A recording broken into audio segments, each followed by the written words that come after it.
Bonsoir à tous et merci de regarder RTI 1. On développe ensemble les grands points de l'actualité de ce jour. Alassane Ouattara s'est félicité des importants progrès accomplis en 2021 sur le plan de la paix et du dialogue politique. Le chef de l'État a réaffirmé son attachement au dialogue constructif qui contribue à l'apaisement du climat social. C'était le 31 décembre dernier au cours de son adresse à la nation. Décryptage dans quelques instants. Après les fêtes de fin d'année, c'est l'heure de la reprise du travail. Au sein de l'administration, les Ivoiriens étaient-ils présents à leur poste ce lundi? Comment les acteurs du secteur informel ont-ils entamé le travail ce lundi? La réponse dans quelques instants. Et puis la modernisation du transport urbain se poursuit en dehors d'Abidjan. Le ministère des Transports vient de remettre 30 taxis communaux à la ville de Bouaké. Vous allez le voir dans cette édition. Les différents bénéficiaires se réjouissent du geste du gouvernement ivoirien. Merci de regarder RTI 1. La rédaction de RTI 1, justement, poursuit le décryptage du message à la nation du chef de l'État. Sur le plan politique, le président Alassane Ouattara s'est félicité du retour de la paix après la crise liée à la présidentielle de 2020. Un retour qui s'est matérialisé par la participation de tous les partis significatifs aux législatives de 2021. Et en 2022, Alassane Ouattara entend poursuivre le dialogue politique.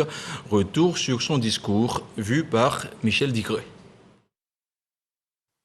Depuis que vous m'avez accordé votre confiance, nous connaissons ensemble, année après année, des avancées importantes et des progrès indéniables dans notre pays. Le creuset de tous ces progrès, c'est la paix. Cette paix que nous a léguée le père de la nation, le président Félix Houphouët-Boigny, et que nous devons chérir comme notre bien le plus précieux. Chérir la paix pour consolider le développement de la Côte d'Ivoire, c'est un vœu cher au président de la République et qui a constitué un point essentiel de son discours à la nation. La paix et la stabilité ont été consolidées au cours de cette année 2021 avec la tenue des premières élections législatives inclusives dans notre pays depuis une vingtaine d'années. Je félicite tous les partis politiques pour leur participation à ces élections, qui ont abouti à la mise en place d'une Assemblée nationale plurielle avec l'ensemble de l'opposition significative. Pour cette nouvelle année, le président Alassane Ouattara entend poursuivre la dynamique de dialogue amorcée en 2021. Nous continuerons avec le gouvernement à rassembler toutes les filles et tous les fils de notre beau pays. Vous pouvez me faire confiance. Au-delà des questions relatives à la cohésion sociale, le président attache du prix à la sécurité des Ivoiriens. Nos forces de défense et de sécurité sont mobilisées pour contrer toutes les velléités, en particulier au moment où le terrorisme constitue une menace à nos frontières et dans la sous-région. Je félicite nos forces de l'ordre pour leur courage et leur engagement. Je m'incline devant la mémoire de nos valeureux soldats qui ont malheureusement perdu la vie et je réitère ma compassion à leurs familles et à leurs proches. Nous continuerons de renforcer nos capacités de défense et de sécurité. Le président veut compter sur l'ensemble des Ivoiriens pour relever tous ces défis. Chers frères, chères sœurs, je crois en la capacité de chaque Ivoirienne et de chaque Ivoirien à se réapproprier les valeurs de notre République que sont l'union, la discipline et le travail. Je crois à notre optimisme. Cet optimisme qui nous aide à persévérer malgré les difficultés et à nous projeter dans des lendemains meilleurs. Je crois à notre volonté de nous unir est de préserver les acquis considérables d'une décennie de paix, de sécurité et de concorde. Cette union sera notre plus grande réussite pour la stabilité et le développement de notre beau pays, ainsi que pour le rayonnement de la Côte d'Ivoire en Afrique et dans le monde. Voilà, c'était le décryptage du message à la nation du chef de l'État vu par Michel Digré. Les fêtes terminées, l'heure est à la reprise générale. Les travailleurs de l'administration publique étaient bel et bien à leur poste ce lundi. Au même moment, la vie a aussi repris dans le secteur informel, mais avec un peu de timidité. Le constat de Noël Dagnogo et Grace Kondo. Commune du Plateau, tout D, 10e étage. Ici, c'est le ministère de l'Environnement et du Développement durable. Le premier responsable de ce département y fait son entrée. Pour ce 3e jour de la nouvelle année, l'heure est à la reprise. Le ministre Jean-Luc Assis, en séance de travail, avec ses proches collaborateurs et une visite également aux agents. Le tout pour les encourager à redoubler d'efforts pour les défis futurs. En 2022, il y a des événements très importants pour le ministère de l'Environnement, notamment l'organisation de la COP 15 sur la désertification.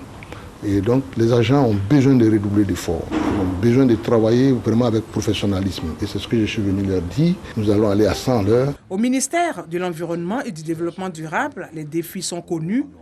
Au niveau du Sénat, les objectifs pour la nouvelle année sont également définis, d'où cette réunion de cabinet en ce jour des reprises officielles du travail. Rencontre présidée par le directeur de cabinet du président du Sénat pour le bon fonctionnement de l'institution. Dans le discours à la nation du président de la République, il a parlé donc de mettre en place un programme social du gouvernement, le PS-Gouv. Le Sénat est très attentif à cela. Le président du Sénat nous a donné donc des instructions assez précises pour mettre en place des modules de formation des sénateurs à l'effet de pouvoir faire avec beaucoup d'aisance le contrôle de l'action du gouvernement.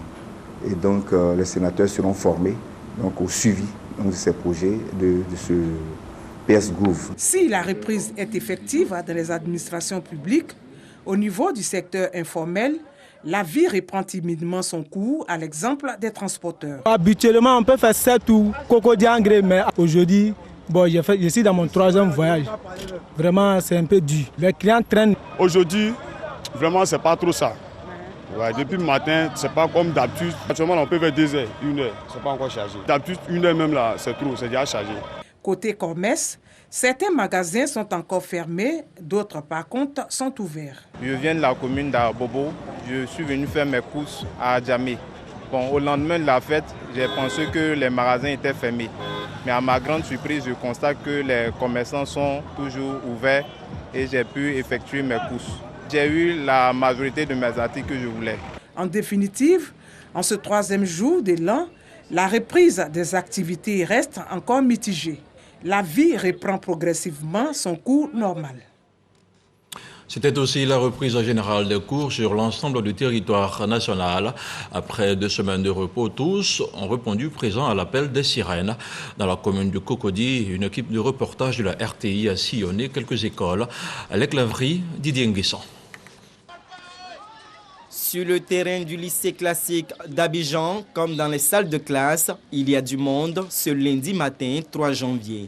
Après 2 semaines de congé, l'heure est venue de rouvrir les cahiers et manuels. Nous sommes en plein cours, comme vous venez de constater, une séance d'éducation physique et nous n'avons aucun absent. Il n'y a pas de problème au niveau du lycée classique et les élèves respectent la rentrée des cours. C'est une bonne reprise au fait parce que je constate que tous les élèves sont là, la reprise se passe bien, nous faisons les cours avec nos professeurs. Et pour s'assurer de la bonne reprise des cours, le proviseur veille au grain. Tout le monde est là. Nous avons, pendant les vacances, envoyé sur notre plateforme, envoyé des messages à nos élèves et puis à nos personnels pour dire que les cours reprennent ce matin. Et nous avons fait un tour déjà dans les classes et nous sommes satisfaits parce que personne ne manque à l'appel. Et les professeurs et les élèves sont là, dans un environnement assez agréable. Du côté des tout-petits, à l'EPP Château d'Eau 2, le constat est le même. À 8 heures, effectivement, les cours ont repris. Les enfants sont présents, le personnel aussi. Tout le monde a son poste. Ici, c'est une tradition. Nous respectons textuellement les dates officielles, je veux dire. Voilà. Que ce soit les rentrées, que ce soit les congés, que ce soit les reprises, donc ce n'est pas un souci pour nous ici, ni pour les parents, ni pour le personnel. Voilà. La tradition est donc respectée dans les établissements scolaires de Cocody. Les élèves et le corps enseignant sont à leur poste. Le travail a repris dans la discipline. Et le chef de l'État continue de faire parler son cœur. Le président de la République a fait don de vivres et de non-vivres aux populations du Moronou à Ara. La remise des dons a été faite par la ministre Arlette Badou-Nguessan. Ce sont au total 3000 femmes qui en ont bénéficié. Godefroy Okambawa. Dans le cadre des festivités de fin d'année, la ministre de la Culture et de l'Industrie des Arts et du Spectacle, Arlette Kwame Badou-Nguessan, apporte un soutien à 3000 femmes du Moronou, comprenant les départements de Mbato, Bongouanou et Ara. C'est la première fois que je vois ça. Donc ça me va droit au cœur. Que Dieu la bénisse. Que la Côte d'Ivoire reste dans la paix. Que Dieu bénisse le président Alassane. Je dis merci au président de la République d'avoir pensé à nous, ces sœurs, femmes dynamiques du Moronou, pour que l'année prochaine, ça dépasse ça. Selon la ministre, cette action sociale du président de la République Alassane Ouattara vise à permettre à ces femmes de passer de meilleurs moments de fin d'année. Je voudrais me réjouir de la mobilisation et surtout de trouver avec Madame le Préfet l'environnement paisible qu'il y a dans le Moronou. Je voudrais profiter de l'occasion pour souhaiter une année de paix, une année de bonheur, une année de santé à toute la population du Moronou. La ministre a saisi l'occasion pour saluer les autorités administratives, coutumières et religieuses pour leur engagement pour la paix et la cohésion sociale dans la région. Elle a invité également les femmes à demeurer des actrices dans l'éducation des enfants. La fête du Nouvel An s'est bien déroulée à Bouaké. Les forces de défense et de sécurité ont rassuré la population. Des patrouilles ont été organisées pour assurer la tranquillité et la fluidité des différents mouvements. C'est un constat de Charles Tato. Place d'armes de la 3e Légion de la Gendarmerie nationale à Bouaké. Les grands commandements des forces de défense et de sécurité au grand complet. Revue des troupes et instructions fermes aux éléments avant le déploiement sur le terrain pour la sécurisation de la fête du réveillon de la Saint-Sylvestre. C'est aujourd'hui que nous allons concrétiser tous les efforts que nous avons fournis depuis le 1er janvier 2021 jusqu'à ce jour. Nous comptons vraiment sur vous pour être des professionnels de la sécurité. Direction dans les différents corridors, les sites stratégiques, les lieux de culte, les hôpitaux, les maquis et espaces publics de Bouaké pour vérifier le dispositif et laisser les consignes aux soldats sur le terrain. Des instructions qui consistent à dénoncer tout acte ou comportement pouvant perturber la quiétude des populations. Nous sommes dans la ville pour voir si le dispositif que nos populations puissent fêter dans la quiétude et dans la sécurité. Partout où sont rendus, les officiers supérieurs des FS à Bouaké ont réitéré le même message. Vigilance, solidarité et cohésion sociale. Des messages qui rassurent les populations. Bon, cette année, je pense à la sécurité. Parce qu'on voit les corps habillés passer de gauche à droite.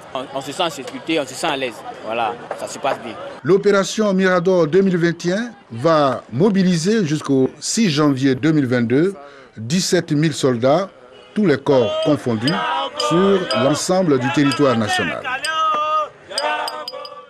On parle maintenant de santé avec notamment le point de la situation de la Covid-19.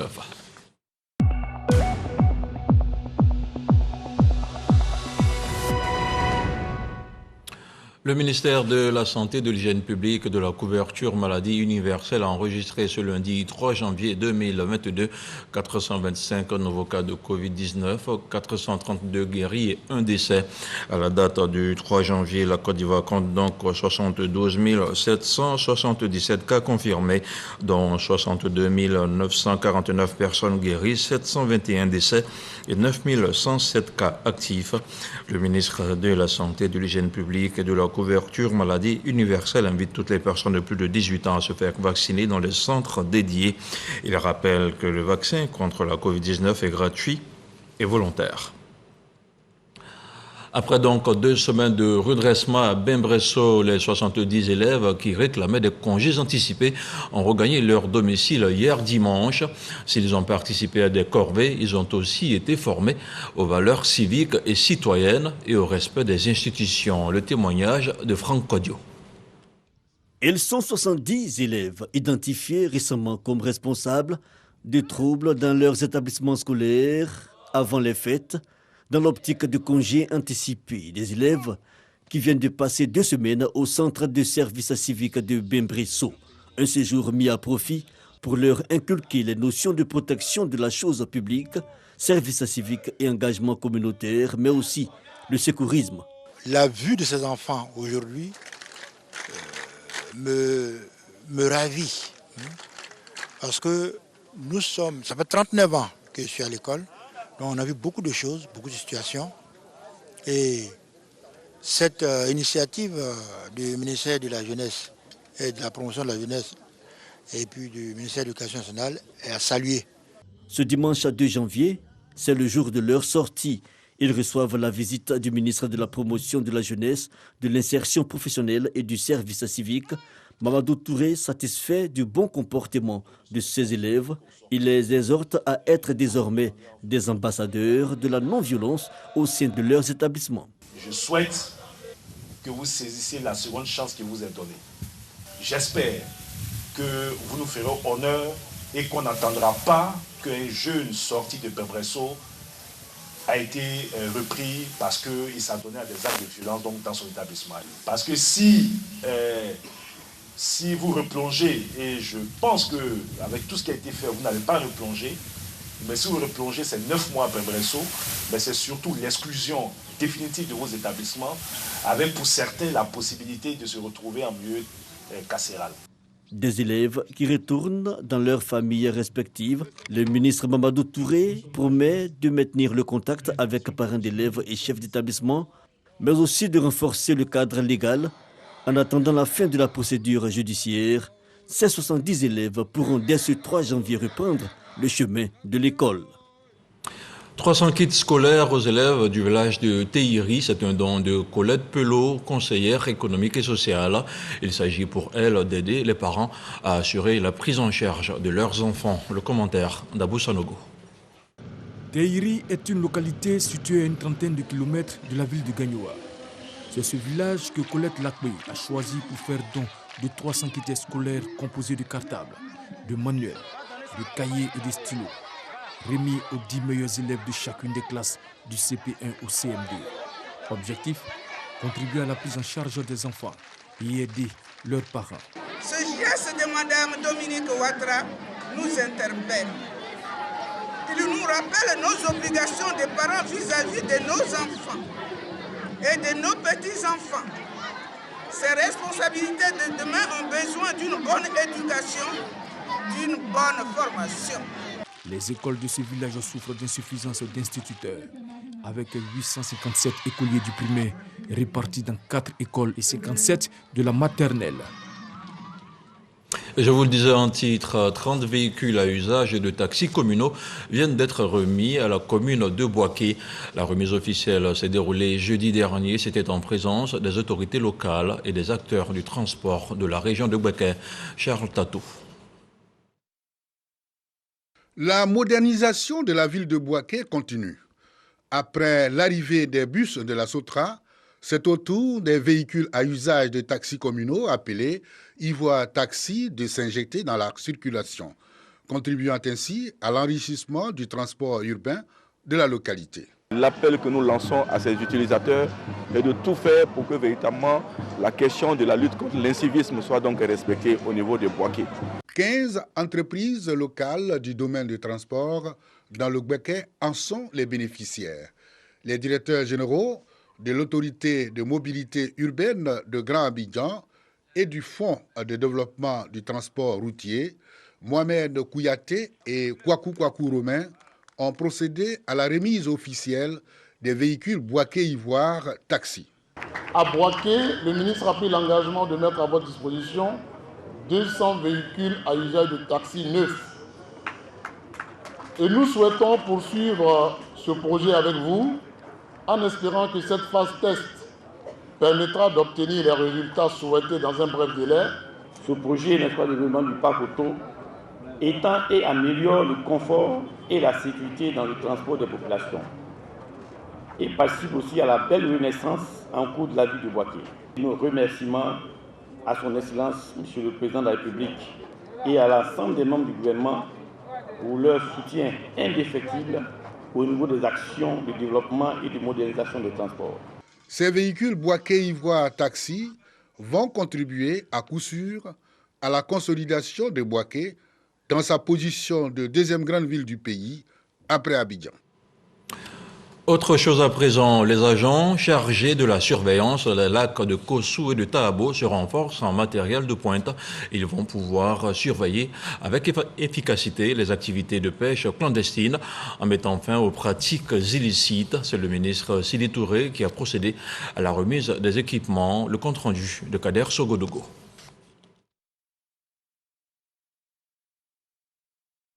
Le ministre des Ressources animales et halieutiques est arrivé les bras chargés.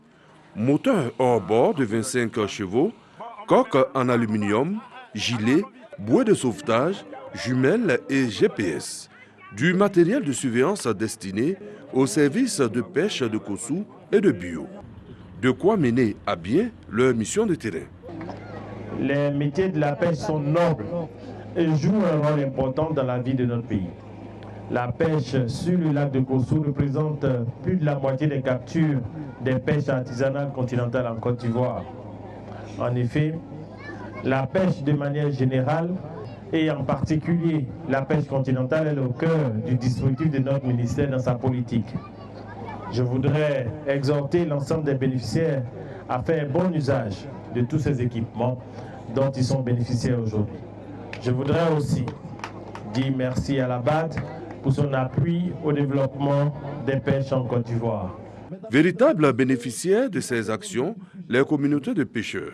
Lutter contre les mauvaises pratiques dans le secteur de la pêche va permettre à coup sûr à toutes ces communautés opérant dans les normes de garantir la suivi de leurs activités. Un mot de religion à présent avec le comité exécutif de l'Association des élèves et étudiants musulmans de Côte d'Ivoire, AEMC, qui dresse son bilan à mi-parcours. Après un an d'exercice, plusieurs activités de formation ont été menées à travers tout le pays. On en parle avec Mahama Traoré.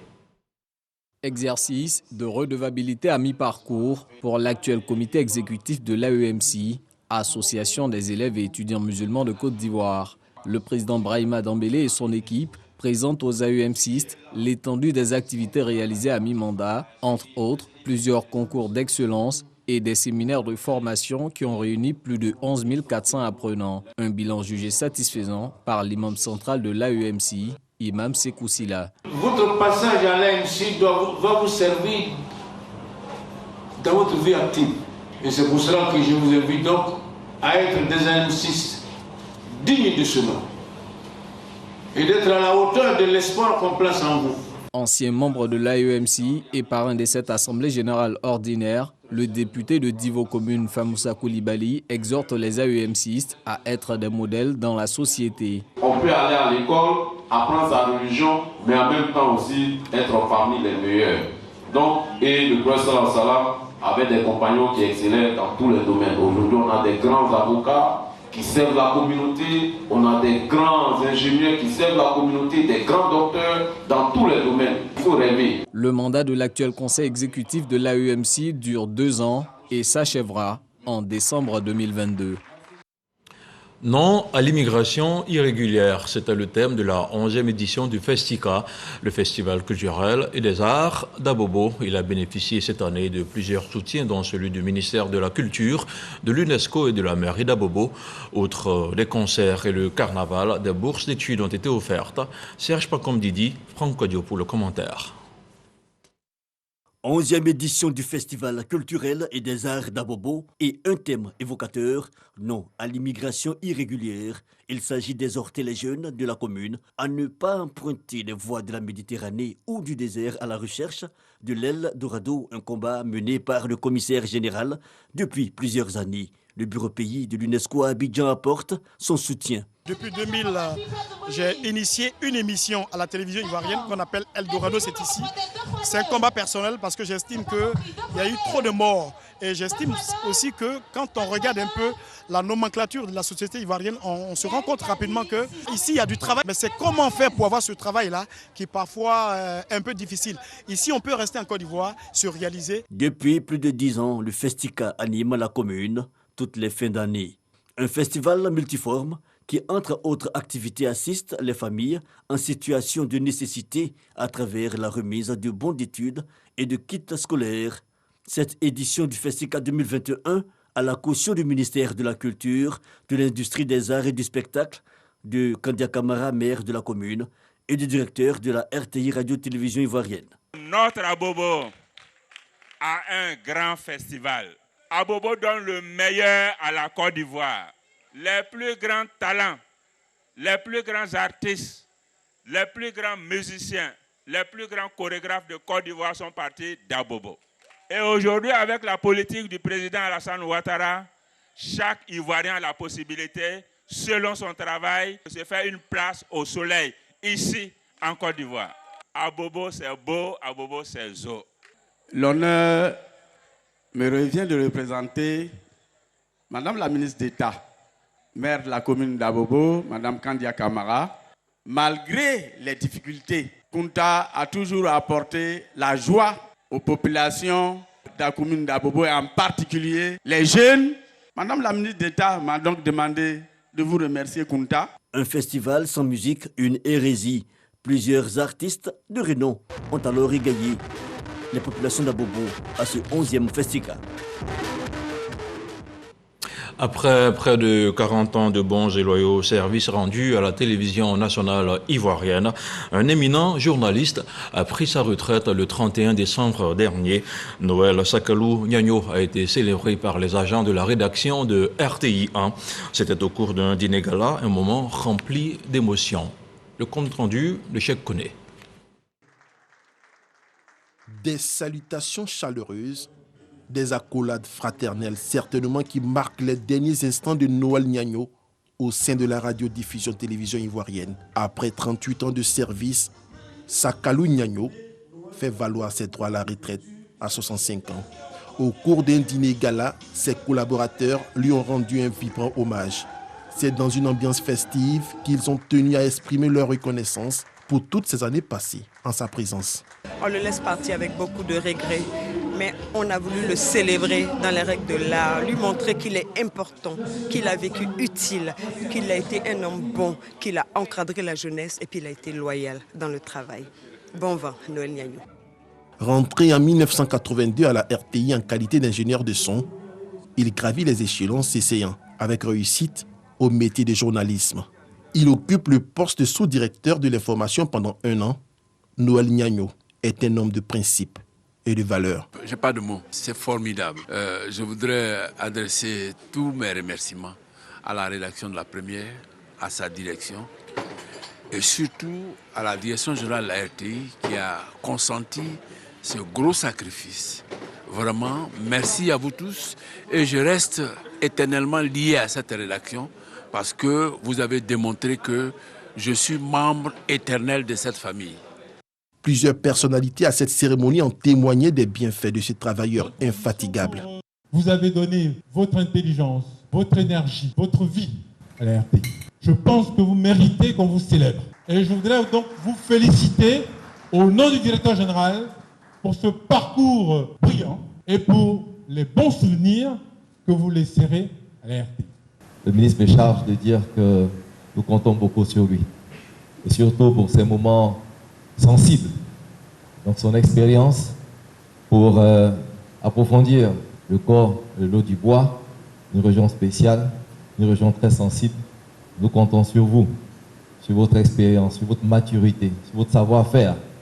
Vous avez fait vos preuves à la RTI. Je sais que vous ferez vos preuves chez nous dans le corps, dans le lot du bois. Né en 1956 à Gagnoa, Noël Sakalou Niagno, en plus d'être un journaliste reporter à la radio-télévision ivoirienne, est le chef du canton Pakolo dans la région du Gao. Hommage mérité donc pour Noël Niagno, mémoire vivante de la RTI. Dans l'actualité hors de chez nous, le président français préside depuis le 1er janvier le Conseil de l'Union européenne. Bruxelles sera donc le cœur de la diplomatie entre l'Europe et l'Afrique lors du sommet des deux institutions régionales des 17 et 18 février prochains. Après celui d'Abidjan en 2017, ce 6e sommet entre les deux institutions reporté en octobre dernier en raison de la pandémie devrait avoir lieu avec les deux continents qui ont du mal à s'accorder sur tous les dossiers. Et c'est ici que l'on s'arrête pour ce soir. Et selon la météo, il y aura des averses et des pluies éparses. N'oubliez donc pas de prendre vos précautions avant de sortir de chez vous. Merci d'avoir regardé cette édition d'information préparée par l'ensemble de la rédaction de RTI 1. Bonsoir et prenez soin de vous.